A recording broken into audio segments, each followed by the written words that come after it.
नमस्कार दोस्तों, new Delhi post में आपका स्वागत है। आज हम चर्चा करेंगे एक ऐसे आदेश की जो कि असंवैधानिक था। दिल्ली की अदालत रोहिणी कोर्ट ने अडानी की कंपनी अडानी इंटरप्राइजेज लिमिटेड के खिलाफ प्रकाशित की गई खबरों पर एक्स पार्टी गैग ऑर्डर को खारिज कर दिया है। याद रहे, कोर्ट का ये गैग ऑर्डर पूरी तरह से अनकॉन्स्टिट्यूशनल था, क्योंकि कोर्ट ने एक पक्षीय कार्रवाई की और दूसरे पक्ष को अपना पक्ष रखने का मौका भी नहीं दिया। जज आशीष अग्रवाल ने कहा कि बिना सुने पत्रकारों के खिलाफ इतना बड़ा आदेश अस्थिर है। अब पत्रकार रवि नायर, अबीर दास गुप्ता, आयस्कान दास और आयुष जोशी पर अडानी के मानहानि केस से रोक हटा दी गई है। 3 सितंबर को एक आदेश के तहत 12 पत्रकारों और मीडिया संस्थानों को कथित डिफेमेटरी रिपोर्ट हटाने और आगे कुछ भी प्रकाशित करने से रोक दिया गया था। लेकिन कोर्ट ने अब साफ कहा है कि पत्रकारों को सुने बिना उनकी रिपोर्टिंग को मानहानि करार नहीं दिया जा सकता। साथ यह भी स्पष्ट किया है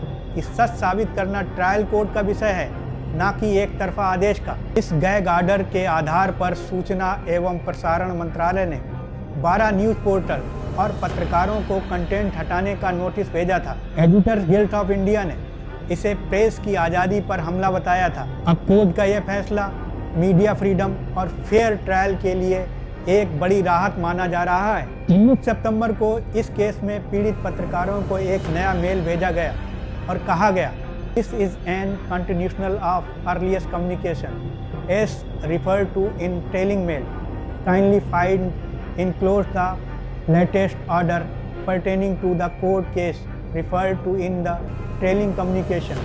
All concerned may take necessary action as per the direction of the court.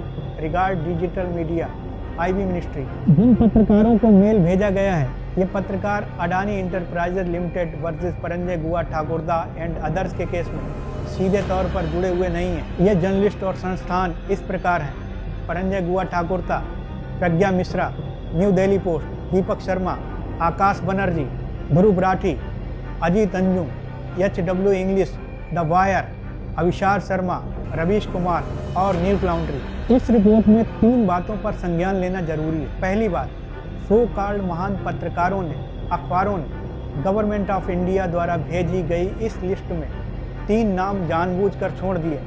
क्या ये पत्रकार पीड़ित नहीं थे? दूसरी बात, इस लिस्ट में सरप्राइजिंगली 4 PM का नाम नहीं है। तीसरी बात, एक तरफ 70 वर्ष के बुजुर्ग पत्रकार परंजय गुहा ठाकुरदा और दूसरी तरफ हिंदुस्तान का सबसे शक्तिशाली व्यापारी अडानी और देश की सरकार। तीसरी ओर सो कॉल्ड जर्नलिस्ट, जिसे देश अपना हीरो समझता है। ऐसे सो कॉल्ड जर्नलिस्ट हीरो सरकारी आदेश की लिस्ट साझा करते हुए परंजय जी का नाम भी नहीं लेते। खैर, ये नए तरह का मीडिया है जो अपनी तरीके से सिलेक्टिव डिस्क्रिमिनेशन करता है।